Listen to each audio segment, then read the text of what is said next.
Dios no solo está llamando a un pueblo a perseverar. La perseverancia lleva escalones. Y tu fe va a ser estirada y va a ser procesada. Los hombres de Dios no se hacen en un día.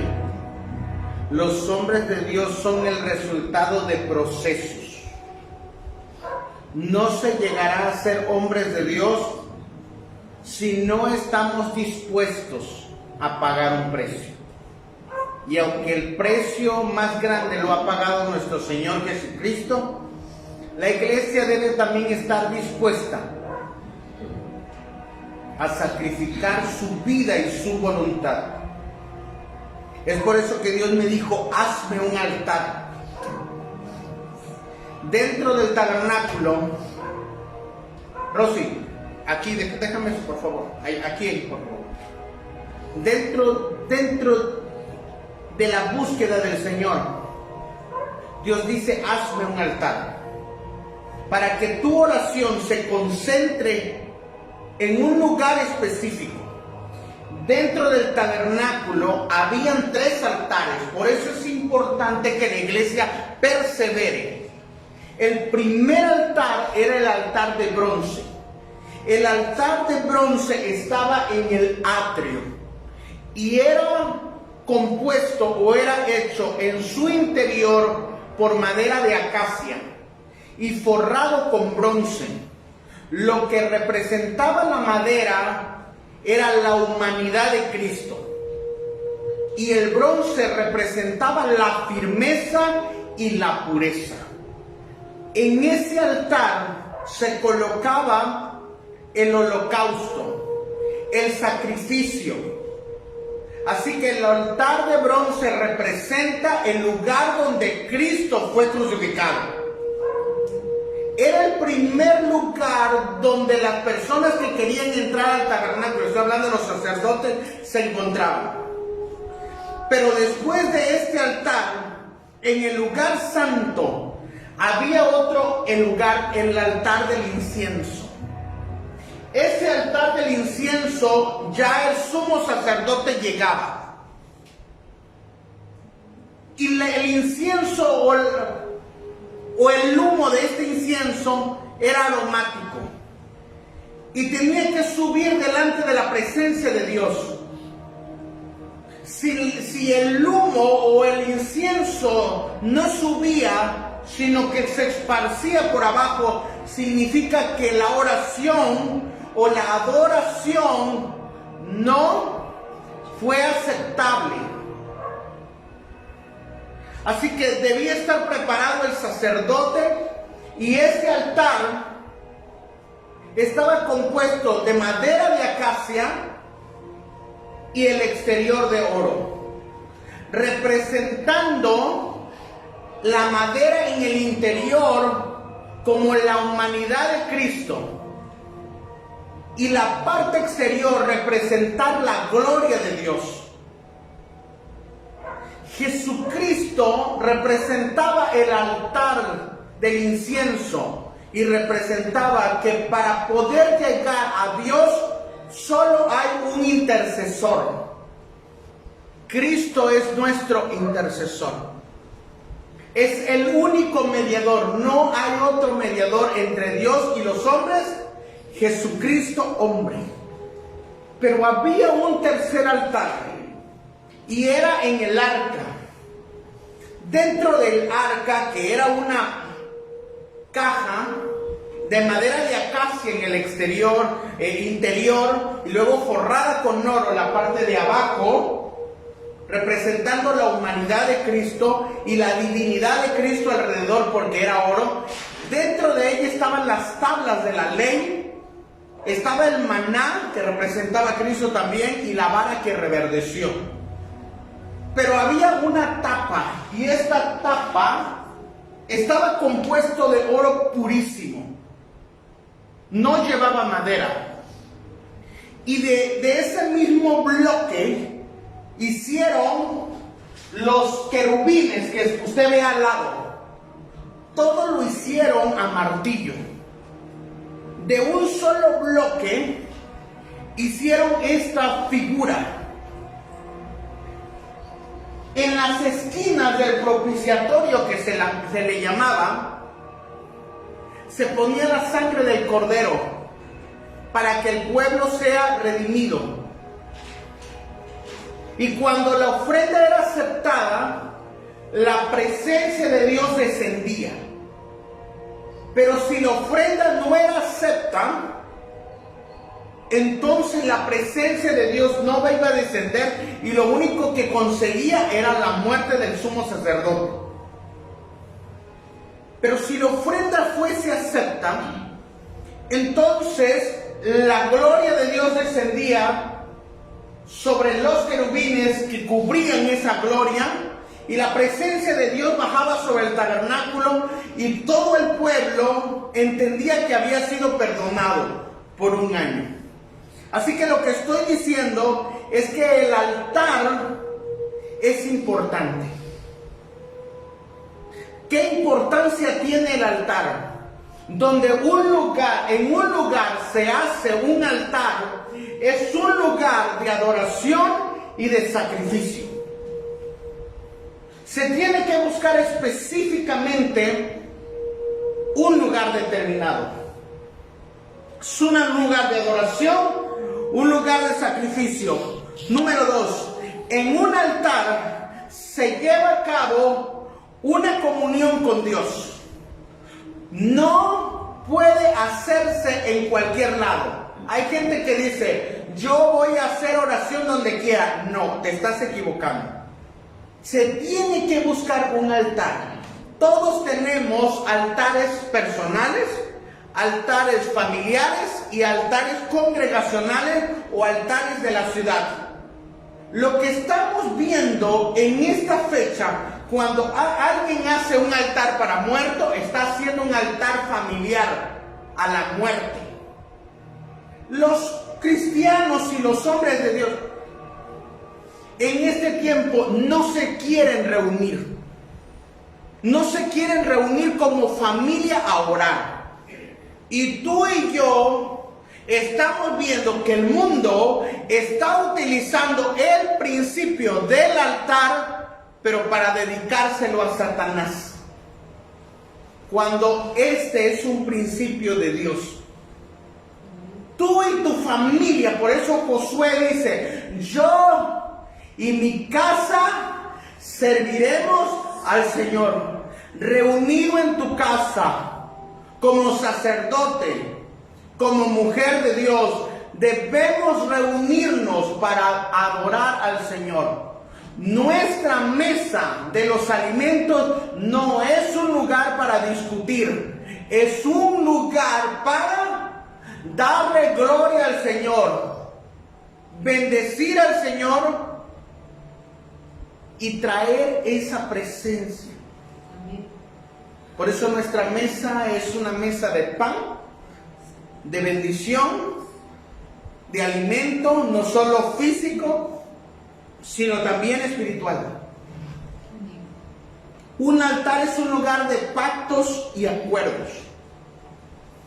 Todos los hombres de Dios hicieron un altar donde Dios se desapareció y esa era la señal. Pero también era un lugar de memoria. Muchos hombres de Dios, como Jacob, donde peleó con el ángel, donde tuvo el sueño de la escalera que llegaba al tercer cielo, allí hicieron un altar para recordar que Dios se les había aparecido. En este tiempo, si Dios nos ha dado una visión, debemos buscar y perseverar en Dios en ese altar familiar. Todos los días, lo que este ministerio y esta iglesia ha estado enseñando en estos meses sobre ustedes es que ustedes perseveren su altar personal y familiar. Y si ya lo haces en persona, ahora falta tu familia, con tus hijos. Porque uno echa fuera 1000, pero 2 a 10,000. Entonces el principio está ahí. El altar representa el lugar donde la presencia de Dios va a estar. Dios está en todos lados, pero el lugar que tú has determinado para que sea un encuentro con Dios, ahí la presencia de Dios te va a fortalecer. En el Nuevo Testamento no vemos un lugar físico, pero vemos un lugar de comunión donde se tomaba la cena del Señor. Así que cada vez que los cristianos nos reunimos, nos congregamos, por eso dice la Escritura, no dejando de congregarse. El congregarse es hacer un altar para que la presencia de Dios venga en ese momento, y será un acto de adoración, será un acto de oración, será un acto de carácter, y será un punto de encuentro entre Dios y su pueblo. La palabra altar significa que es un lugar de sacrificio santo. Cada vez que el ministro, cada vez que los hombres de Dios sueltan una palabra, se tiene que sellar en el altar. Por eso siempre estamos invitando a que las personas pasen enfrente. No lo hacen desde su silla. Ahí el Señor me va a escuchar. Dios conoce el corazón. Dios sabe que lo estoy haciendo sinceramente. Sí, todos pensamos y creemos e imaginamos como pensamos que debería ser. Pero la Escritura es bien clara. Todo pacto se hace en el altar. Porque todo sacrificio, diga conmigo, todo sacrificio se entrega en el altar. Ya sea nuestra vida, ya sea nuestra ofrenda, ya sea nuestro corazón o ya sea nuestro pecado. Para que Dios pueda purificarlo. Así que quiero terminar con estos 3 puntos. Ponme otro, por favor. Quiero hablarles del altar de la perseverancia. El altar de la perseverancia es aquel que hizo Abraham. Dios le dijo a Abraham: dame a tu hijo. ¿Estás dispuesto a entregarme a tu hijo?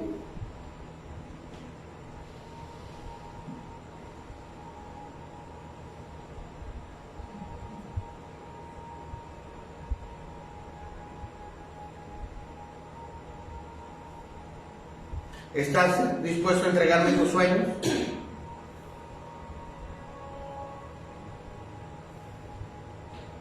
¿Estás dispuesto a entregarme tu tiempo? Porque si no, solo estás perdiendo el tiempo, hermano. No vas a ser arrebatado. Dios está pidiendo una entrega total. Dios te entregó una vida y nos pedirá resultados. Dios te entregó esa vida para que cumplas un propósito, pero Dios no te va a obligar. Solo al final de tu vida te pedirá cuentas de qué hiciste con ella. Así que Dios le entregó a Isaac porque era el anhelo de su corazón. Yo quiero que me des un hijo. Yo no sé qué te entregó a ti,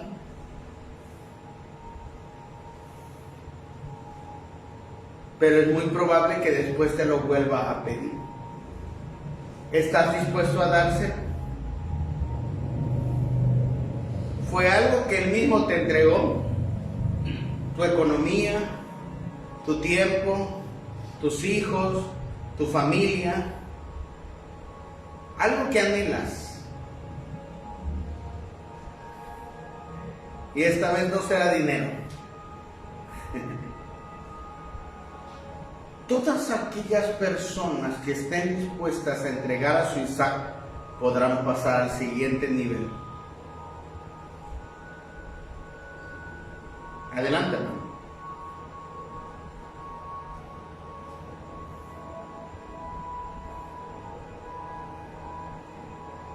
Todas las personas que estén dispuestas a pasar el siguiente nivel estarán listos para formar parte del arrebatamiento. Estarán listos para formar parte de los que traigan el avivamiento del último tiempo.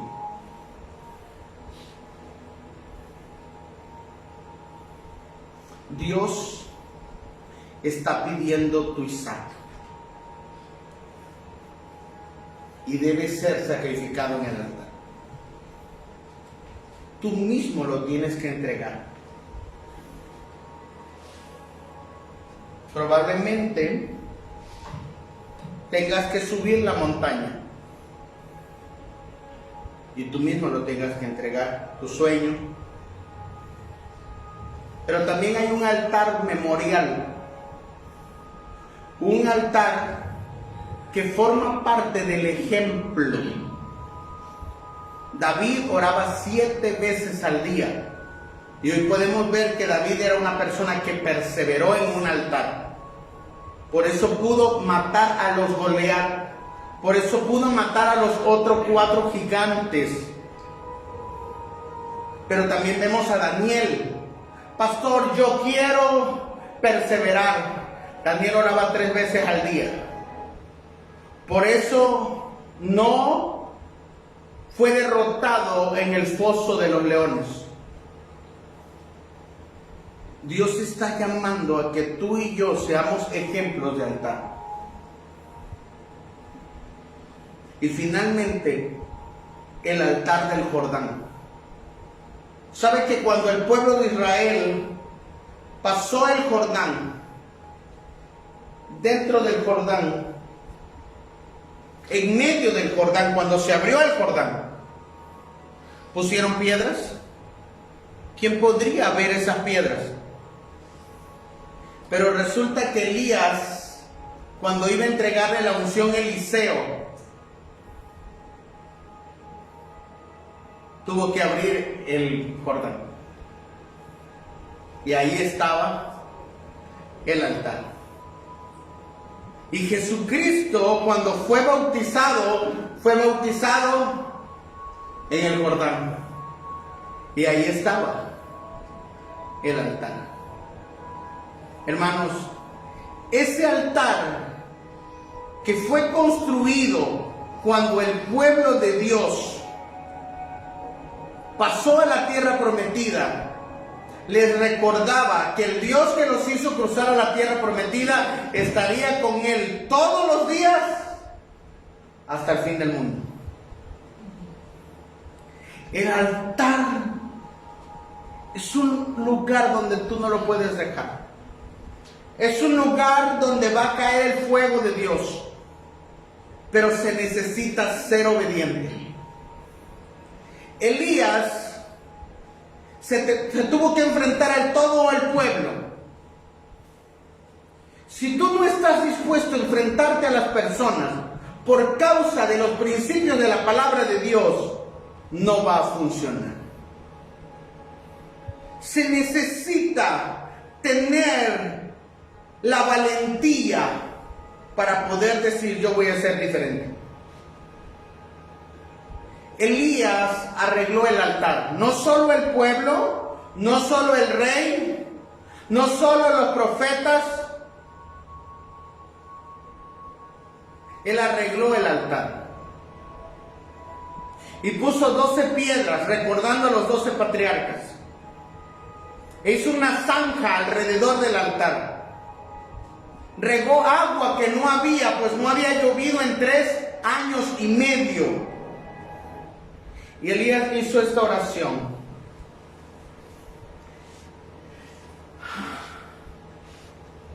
Señor, Dios de Abraham, de Isaac y de Jacob, orando que hay un pacto.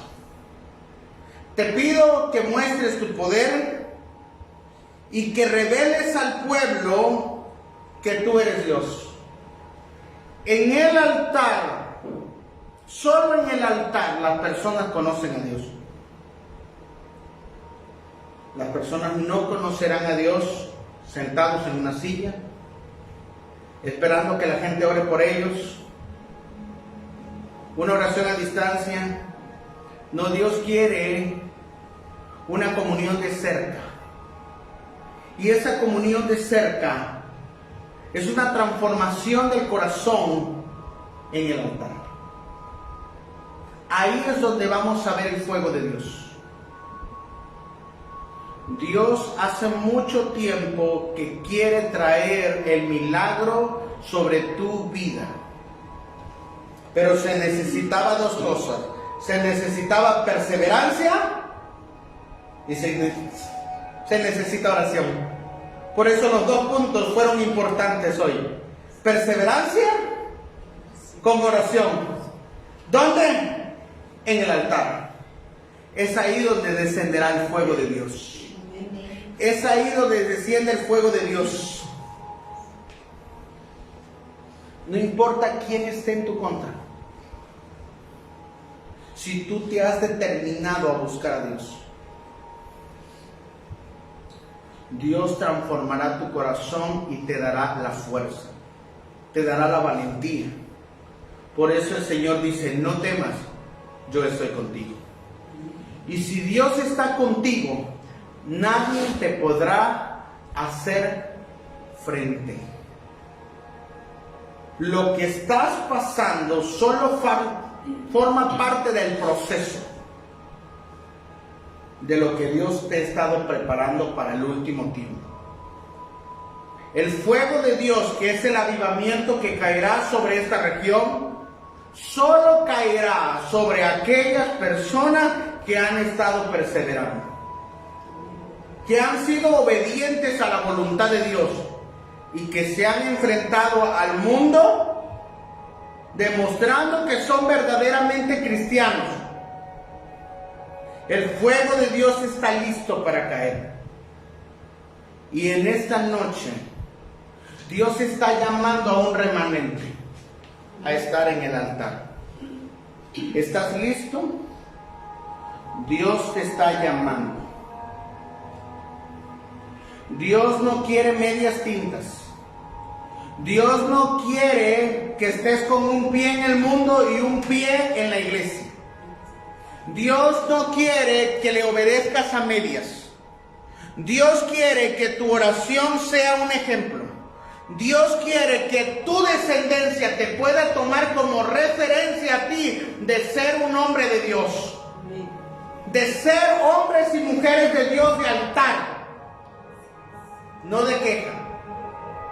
Aquellas personas que estén dispuestas a buscar a Dios con todo su corazón. Dos principios se les ha revelado hoy: el espíritu de fuerza y el espíritu de la oración. Así que todos aquellos que quieran buscar a Dios en esta temporada con toda su fuerza y todo su corazón, pónganse de pie.